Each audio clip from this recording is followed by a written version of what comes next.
김순자. 올해 74입니다. 이 집에 산 지 32년이 됐습니다. 처음 이사 오던 날 남편 이석진이 현관문을 열면서 말했습니다. 여보, 이제 우리 집이야. 그 말이 아직도 귓가에 남아 있습니다. 당시 순자는 42살이었고 아들 준호는 17이었고 딸 지연은 10살이었습니다. 작지 않은 가족이었고 넉넉하지 않은 살림이었지만 그 집은 순자에게 전부였습니다. 남편 석진은 4년 전에 세상을 떠났습니다. 오랜 당뇨 합병증이었습니다. 마지막 2년은 거동이 불편했고 순자가 모든 것을 돌봤습니다. 씻기고 밥을 떠먹이고 병원에 데려가고 밤에 화장실을 도왔습니다. 힘들었습니다. 그러나 한 번도 그 자리를 피하고 싶다는 생각을 하지 않았습니다.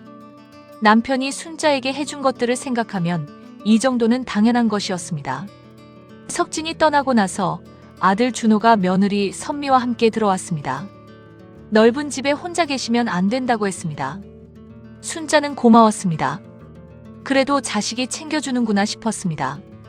처음 1년은 나쁘지 않았습니다. 선미가 밥도 함께 먹자고 했고 장도 같이 보러 갔습니다. 그런데 2년째로 접어들면서 달라지기 시작했습니다. 선미가 집에 대한 이야기를 꺼내기 시작했습니다. 처음엔 아주 조금씩이었습니다. 요즘 집값이 많이 올랐다더라. 이 동네에 재개발 이야기가 있다더라. 그러더니 어느 날부터는 직접적으로 말하기 시작했습니다. 그리고 어느 저녁 그 말이 나왔습니다. 어머니, 이제 여기 계속 사시면 불편하시잖아요. 이것은 그 말을 들은 날 이후의 이야기입니다. 32년을 살아온 집에서 쫓겨나려던 순자가 어떻게 그 집을 지켜냈는지, 그리고 며느리가 끝내 몰랐던 단 한 장의 서류가 어떻게 모든 것을 바꿨는지. 본격적인 이야기를 시작하기 전에 구독과 좋아요 부탁드립니다. 저녁 식사가 끝난 뒤였습니다. 준호는 방에 들어가 있었고 순자와 선미 둘만 부엌에 남아 있었습니다. 선미가 설거지를 하고 있었습니다. 순자는 찬물을 올렸습니다. 별일 없는 저녁이었습니다. 그때 선미가 말했습니다. 어머님, 요즘 무릎은 좀 어떠세요? 순자는 말했습니다. 그냥 그래, 날이 흐리면 좀 쑤시고. 선미가 말했습니다. 그러시겠어요? 혼자 계시기도 불편하시고. 순자는 말했습니다. 혼자가 아니잖아. 너희가 있는데. 선미가 잠시 멈추더니 말했습니다. 그게 어머님 드릴 말씀이 있어서요. 순자는 찻잔을 들고 식탁에 앉았습니다. 선미도 앞에 앉았습니다. 젖은 손을 앞치마에 닦으면서 선미가 말했습니다. 어머님, 이제 여기 계속 사시면 불편하시잖아요. 말투는 공손했습니다. 그러나 그 말이 담고 있는 뜻은 공손하지 않았습니다. 순자는 잠시 선미를 보았습니다. 그리고 물었습니다. 무슨 말이야 그게? 선미는 말했습니다. 솔직히 말씀드리는 게 나을 것 같아서요. 요즘 집값도 많이 올랐고요. 이 집 정리하면 저희도 대출 좀 갚고 애들 학원도 보내고 어머님은 더 편한 데서 편하게 지내시면 되고요. 순자는 그 말이 끝날 때까지 기다렸습니다. 찻잔이 손 안에 있었습니다. 따뜻했습니다. 그 따뜻함이 이상하게 느껴졌습니다. 이 집 안에서 이런 말을 듣고 있는데 찻잔이 따뜻하다는 것이 어울리지 않는 것 같았습니다. 더 편한데. 그것이 요양원을 뜻하는 것임을 순자는 알았습니다. 집을 팔고 시어머니는 요양원에 보내고 그 돈으로 대출을 갚겠다는 것이었습니다. 32년 된 이 집이 며느리의 계산 속에서는 대출 상환 자금이었습니다. 순자는 아무 말도 하지 않았습니다. 화를 내지 않았습니다. 울지 않았습니다. 그냥 말했습니다. 그래, 알겠어. 찬물 씻겠다. 그날 밤 준호가 잠든 뒤에 순자는 혼자 서재로 들어갔습니다. 남편이 쓰던 방이었습니다. 4년이 지났는데도 남편의 냄새가 가끔 느껴지는 것 같은 방이었습니다. 순자는 낡은 장롱 서랍을 열었습니다. 맨 아래 칸, 오래된 서류 봉투들 사이에서 특정 봉투 하나를 꺼냈습니다. 봉투 위에는 남편의 글씨로 이것은 정말 중요한 것이라고 적혀 있었습니다. 순자는 그 봉투를 손에 들고 한참 있었습니다. 열지 않았습니다. 아직은 아니라고 생각했습니다. 그러나 이것이 있다는 것을 다시 확인했습니다. 그리고 혼자 말했습니다.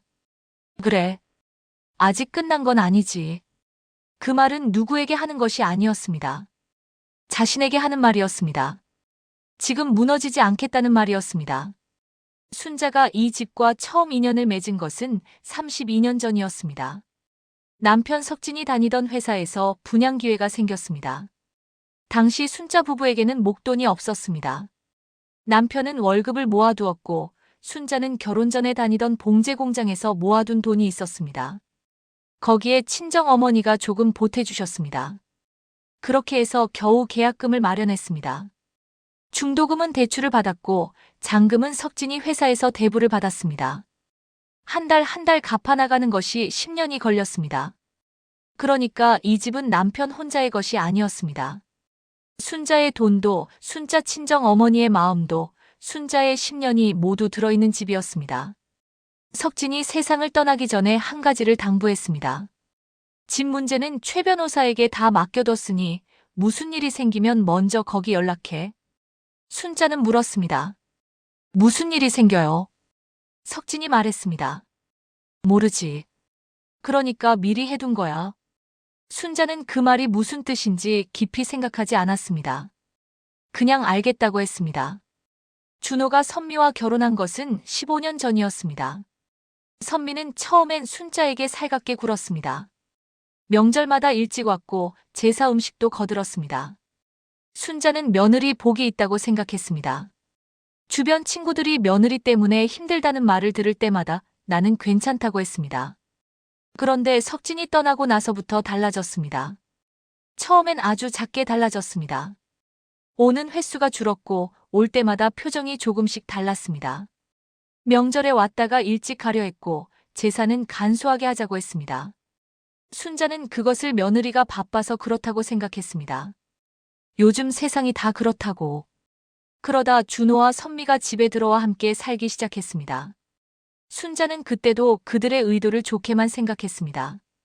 어머니가 혼자 계시면 걱정된다는 말을 믿었습니다. 그 말이 얼마나 다른 계산을 담고 있는지 당시에는 알지 못했습니다. 함께 살면서 선미의 시선이 달라지기 시작했습니다. 집안을 둘러보는 시선이었습니다. 베란다 창문을 보면서 이 집 뷰가 좋네요 라고 했고 방 크기를 손으로 재는 것 같은 동작을 하기도 했습니다. 순자는 그것이 이상하다고 느끼면서도 애써 다른 뜻을 붙이려 했습니다. 인테리어에 관심이 많은가 보다. 그렇게. 나이가 들면 가장 서러운 건 몸이 약해지는 것이 아닙니다. 내 삶의 자리가 남의 계산 속으로 들어가는 순간입니다. 50년을 넘게 살아오면서 배운 것들, 지켜온 것들, 쌓아온 것들이 어느 순간 다른 사람의 자산 목록 안에 들어가 있는 것을 발견하는 순간. 그 서러움은 말로 표현하기 어렵습니다. 순자는 그 서러움의 한가운데로 걸어 들어가고 있었습니다. 아직 그것을 충분히 알지 못한 채로. 요양원 이야기가 처음 나온 것은 선미가 들어와 산지 6달째 되던 때였습니다. 아주 자연스러운 척이었습니다. 뉴스를 보다가 요즘 노인 요양시설이 많이 좋아졌다더라 라는 말을 꺼냈습니다. 순자는 그냥 들었습니다. 그 다음 주에는 친구 어머니가 요양원에 들어가셨는데 거기서 더 잘 지내신대요 라고 했습니다. 순자는 그래 라고 했습니다. 그리고 그 주 목요일 선미의 핸드폰이 잠깐 식탁 위에 놓였을 때 순자는 화면에 켜진 것을 보았습니다. 요양원 상담 예약 확인이라는 메시지였습니다. 날짜는 사흘 뒤였습니다. 순자는 그 화면을 보고 아무런 반응을 하지 않았습니다. 선미는 아무것도 눈치채지 못했습니다. 사흘 뒤 선미는 낮에 외출을 했습니다. 어디 간다는 말을 특별히 하지 않았습니다. 2시간쯤 후에 돌아왔습니다. 순자는 그날 집에 있으면서 생각했습니다. 지금 그 사람이 어디서 무엇을 하고 있는지를. 요양원 상담이 끝나 있을 것이고 어쩌면 이미 날짜를 정했을지도 모른다고. 어쩌면 자신의 입소 날짜가 이미 종이 위에 찍혀 있을지도 모른다고. 준호는 그 사이 어디 있었을까요? 회사에 있었습니다. 순자는 아들에게 전화를 해볼까 하다가 하지 않았습니다. 준호가 모르고 있을 수도 있었습니다. 아니면 알면서 모른 척하고 있는 것일 수도 있었습니다. 어느 쪽이든 지금 그 아들에게 전화를 한다고 해서 달라지는 것은 없었습니다. 그날 저녁 선미가 돌아와서 밥을 차렸습니다. 아무것도 없었던 것처럼 식탁을 차렸고 아무것도 없었던 것처럼 이야기를 했습니다. 어머님, 오늘 날씨 좋았죠? 순자는 말했습니다. 그랬어. 밥을 먹었습니다. 그날 밤에 순자는 딸 지연에게 전화를 했습니다. 지연은 멀리 살았습니다. 결혼하고 남편 직장을 따라 이사를 갔고 그 뒤로 자주 오지 못했습니다. 한 달에 한 번 전화는 했지만 긴 이야기를 나누는 일은 드물었습니다. 순자는 전화를 했다가 잠시 망설였습니다. 그리고 그냥 말했습니다. 지연아, 나 잘 있어. 그냥 목소리 듣고 싶어서. 지연이 말했습니다. 엄마, 목소리가 왜 그래? 무슨 일 있어? 순자는 말했습니다. 아니, 없어. 그냥 보고 싶어서. 전화를 끊고 나서 순자는 한참 앉아 있었습니다. 말하지 못한 것들이 가슴 안에 남아 있었습니다. 그리고 속으로 생각했습니다. 나를 보내기 전에 내가 먼저 끝내야겠구나. 어느 날 오후 순자가 낮잠에서 깨어났을 때였습니다. 방 안이 이상했습니다. 무언가 달라진 것 같은 느낌이었습니다. 순자는 침대에서 일어나 주변을 살폈습니다. 그리고 보았습니다. 옷장 문이 열려 있었습니다. 안이 정리되어 있었습니다. 선반 위에 올려두었던 상자들이 바닥으로 내려와 있었고 일부는 옆에 비닐봉지와 함께 놓여 있었습니다. 순자는 방 밖으로 나갔습니다. 거실에 선미가 있었습니다. 박스 하나를 들고 있었습니다. 박스 안에는 순자의 오래된 액자가 있었습니다. 남편과 찍은 사진이 담긴 것이었습니다. 순자가 물었습니다. 그거 뭐야? 선미가 말했습니다. 아, 어머님 짐이 너무 많으셔서 좀 정리해드리려고요. 이런 건 그냥 두면 먼지만 쌓이잖아요. 순자가 말했습니다. 내가 달라고 한 적 없는데. 선미는 말했습니다. 어머님, 요즘은 다들 이렇게 미니멀하게 사는 게 건강에도 좋대요. 마음도 가벼워지고요. 마음이 가벼워진다는 말. 그 말이 이상하게 들렸습니다. 자신의 물건이 비닐봉지에 들어가는데 마음이 가벼워진다는 것이 무슨 의미인지. 순자는 선미에게서 박스를 받아들었습니다. 그리고 말했습니다. 이 집, 정말 너희 집이냐? 선미가 잠깐 표정이 굳었습니다. 그러다 웃으면서 말했습니다. 어머님, 이제 시대가 달라요. 재산 정리는 살아있을 때 미리 해두시는 게 좋아요. 시대가 달라요. 그 말이 순자의 가슴 안에 박혔습니다. 남편과 함께 10년을 갚아서 마련한 집이었습니다. 순자의 손때가 32년 동안 배인 집이었습니다. 그 집이 지금 며느리에게는 정리해야 할 재산이었습니다. 그리고 시대가 달라졌다는 말 한마디로 그 32년이 지워지고 있었습니다. 순자는 그날 방으로 들어와서 문을 닫았습니다. 액자를 책상 위에 올려두었습니다. 남편의 얼굴이 있었습니다. 순자는 그 얼굴을 한참 보았습니다. 석진 씨, 내가 어떻게 해야 해? 소리 없이 물었습니다. 당연히 대답이 없었습니다. 그러나 서랍 안에 그 봉투가 있다는 것이 생각났습니다.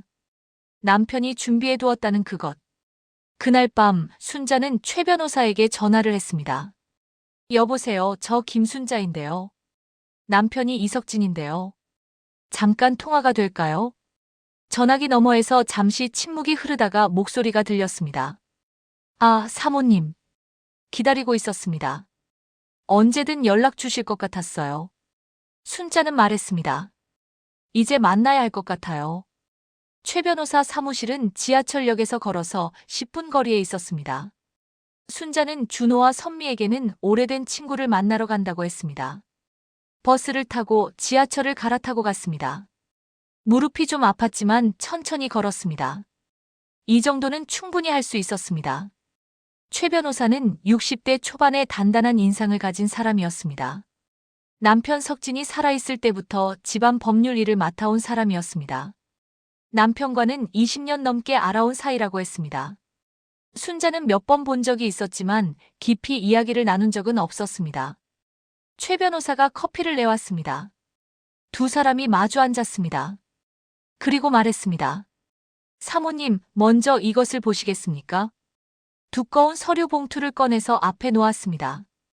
봉투 위에는 남편의 글씨가 없었습니다. 대신 공증 도장이 찍혀 있었습니다. 날짜는 4년 전 남편이 세상을 떠나기 석 달 전이었습니다. 순자는 서류를 받아서 읽기 시작했습니다. 법률 용어가 많았습니다. 최 변호사가 옆에서 하나씩 설명해 주었습니다. 이 집의 등기는 표면적으로는 단순한 상속 대상처럼 되어 있었습니다. 그러나 실제로는 조건부 구조가 설계되어 있었습니다. 배우자 김순자가 생존해 있는 동안 해당 부동산의 실질적 거주 권리는 배우자에게 있다. 그리고 상속인이 배우자를 거주지에서 강제로 분리하거나 배우자의 동의 없이 부동산 처분을 시도하는 경우 해당 상속인의 상속권은 자동으로 법정 최소한으로 제한되며 나머지는 지정된 방식으로 처리된다. 지정된 방식은 두 가지였습니다. 딸 이지연에게 일정 비율, 그리고 나머지는 순자가 지정하는 공익 용도로. 순자는 그 내용을 2번 읽었습니다. 천천히, 한 글자씩. 남편이 이것을 준비했습니다. 세상을 떠나기 전 석 달 동안 아무에게도 말하지 않고 이것을 만들었습니다. 준호에게도 말하지 않았습니다. 선미에게도 당연히 말하지 않았습니다. 오직 순자만을 위해 최 변호사에게 맡겨두었습니다. 순자는 서류를 내려놓고 잠시 눈을 감았습니다.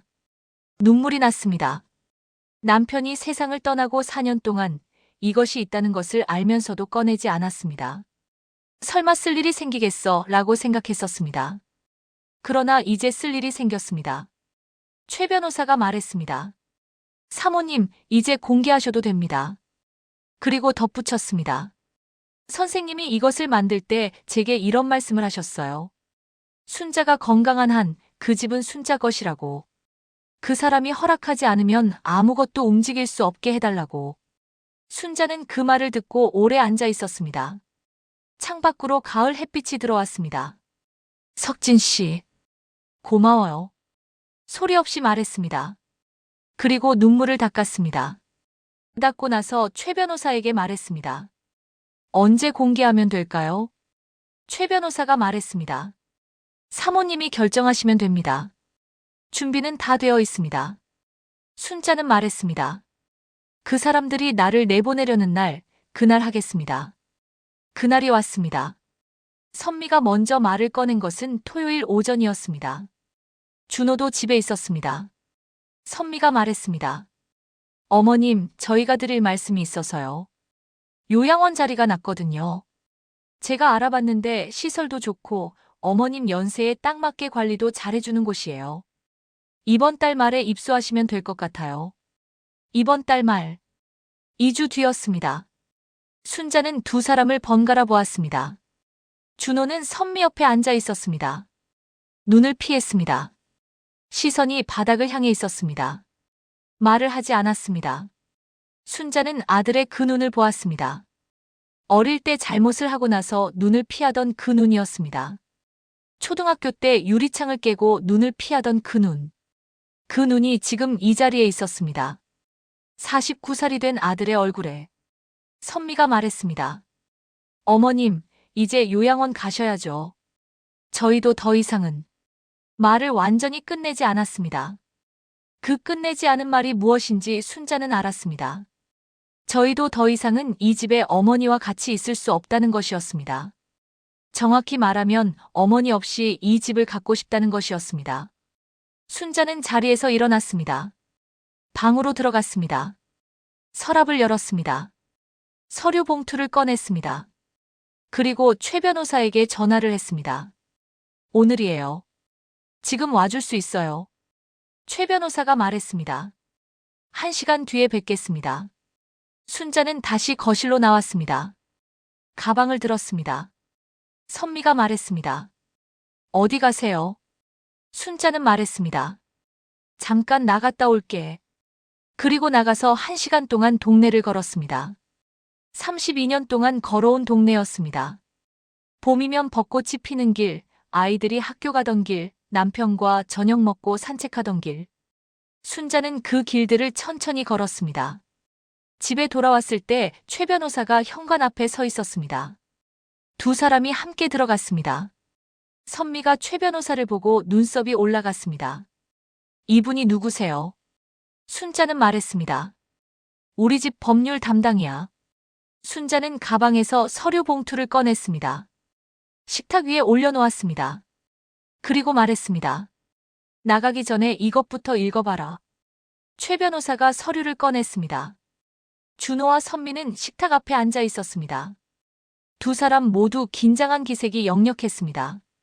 선미는 처음엔 여유 있는 표정을 유지하려 했습니다. 아직 무슨 일이 벌어지는지 파악하지 못한 표정이었습니다. 최 변호사가 공증 도장이 찍힌 서류를 펼쳤습니다. 그리고 읽기 시작했습니다. 본 문서는 고 이석진의 공증 유언 및 부동산 처분 제한 조건부 신탁 계약서입니다. 배우자 김순자가 생존해 있는 동안 해당 부동산에 대한 실질적 거주, 권리 및 처분 동의권은 전적으로 배우자에게 있습니다. 상속인이 배우자를 부동산에서 강제 분리하거나 배우자의 서면, 동의 없이 매각, 담보, 명예 이전을 시도하는 경우 해당 상속인은 유류분 최소 범위의 권리만을 가지며 나머지 재산권은 지정 상속인 및 지정 공익기금으로 이전됩니다. 선미의 얼굴이 굳었습니다. 준호가 고개를 들었습니다. 처음으로 표정이 바뀌었습니다. 최 변호사가 계속 읽었습니다. 지정 상속인은 이지연. 지정 공익기금은 노인자립지원재단. 비율은 각 50%. 준호가 말했습니다. 이게 진짜예요. 아버지가 이런 걸 써두셨어요. 최 변호사가 말했습니다. 공증 유언장과 신탁계약이 동시에 설정된 겁니다. 법적 효력이 완전합니다. 준호가 말했습니다. 하지만 저도 아들인데 이게 말이 됩니까? 최 변호사가 말했습니다. 어머니를 강제 분리하려는 행위가 없었다면 이런 결과도 없었을 겁니다. 이것은 그 행위에 대한 법적 결과입니다. 선미가 말했습니다. 저희가 어머님을 해치려 한 게 아니에요. 더 잘 모시려고 한 거예요. 순자는 그 말을 듣고 말했습니다. 선미야. 선미가 고개를 들었습니다. 순자는 차분하게 말했습니다. 더 잘 모시려면 당사자한테 물어봐야 해. 내가 원한다고 했어. 거기 가고 싶다고 했어. 선미는 대답하지 못했습니다. 준호가 말했습니다. 엄마, 나 정말 잘못했어. 미안해. 목소리가 떨렸습니다. 순자는 아들을 보았습니다. 그 눈이 빨갰습니다. 49살이 됐는데 아직 울 때 그 얼굴이 어릴 때와 같았습니다. 순자는 말했습니다. 준호야. 아들이 고개를 들었습니다. 순자가 말했습니다. 이 집은 내 거다. 그리고 잠시 뒤에 덧붙였습니다. 그리고 이제 너희 집도 아니다. 그 말이 방 안에 떠 있었습니다. 선미는 입술을 깨물었습니다. 준호는 고개를 숙였습니다. 최 변호사는 서류를 접었습니다. 순자는 자리에서 일어났습니다. 그리고 남편의 사진이 있는 방 쪽으로 걸어갔습니다. 등 뒤에서 아무 소리도 나지 않았습니다. 집안이 조용했습니다. 32년 된 이 집이 지금 이 순간만큼 자신의 집처럼 느껴진 적이 없었습니다. 시간이 흘렀습니다. 준호와 선미는 2달 뒤 이사를 나갔습니다. 순자가 나가라고 한 것이 아니었습니다. 스스로 짐을 쌌습니다. 나가는 날 선미는 순자에게 아무 말도 하지 않았습니다. 준호만 현관문 앞에서 잠깐 멈췄습니다. 엄마 하고 불렀습니다. 순자는 나왔습니다. 준호가 말했습니다. 죄송해요. 그 말만 했습니다. 순자는 말했습니다. 그 말만 했습니다. 문이 닫혔습니다. 순자는 혼자 집안에 남았습니다. 이상했습니다. 혼자가 됐는데 외롭지가 않았습니다. 오히려 무거운 것이 사라진 것 같은 느낌이었습니다. 집이 자신의 것이라는 느낌. 오랫동안 느끼지 못했던 그 감각이 돌아와 있었습니다. 발소리가 바닥에 닿는 것이 다르게 느껴졌습니다. 내 집이라는 것이 이렇게 느껴지는 것이구나 했습니다. 딸 지연이 내려왔습니다. 사정을 알고 나서 울면서 전화를 했었는데 그 이후로 더 자주 연락이 됐습니다. 직접 와서 며칠을 같이 지냈습니다. 두 사람이 오래 이야기를 했습니다. 밤에 차를 마시면서 아침에 밥을 먹으면서 엄마가 이런 일을 겪는 동안 내가 몰랐다는 것이 너무 미안하다고 지연이 말했습니다. 순자는 말했습니다. 내가 어떻게 알아? 내가 말 안 했는데. 지연이 말했습니다. 그래도 엄마. 순자가 말했습니다. 괜찮아. 이제는 월자 같은 오랜 친구들과 다시 만나기 시작했습니다. 코로나 이후로 발걸음이 뜸해졌던 모임이었는데 연락을 돌렸습니다. 모여서 밥을 먹고 구청 문화센터 프로그램에도 같이 신청했습니다. 수요일 오전에 수목화 수업이었습니다. 붓을 잡아본 적이 없었는데 나쁘지 않았습니다. 선생님이 말했습니다. 처음 치고 손이 안정적이시네요. 순자는 웃었습니다. 어느 저녁 순자는 서재에 앉았습니다. 남편의 사진 앞에 차 한 잔을 올려두었습니다. 그리고 말했습니다.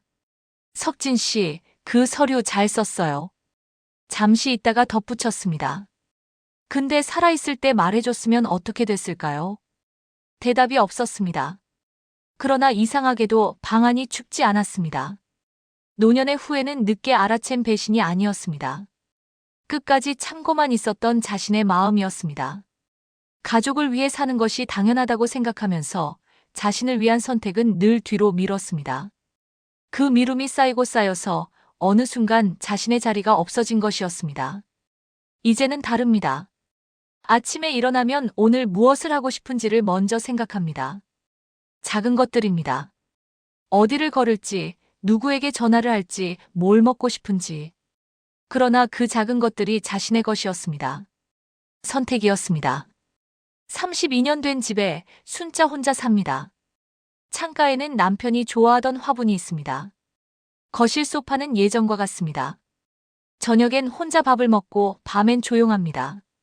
그러나 그 조용함은 억눌린 조용함이 아닙니다. 스스로 선택한 조용함입니다. 내 삶의 마지막은 내가 정합니다.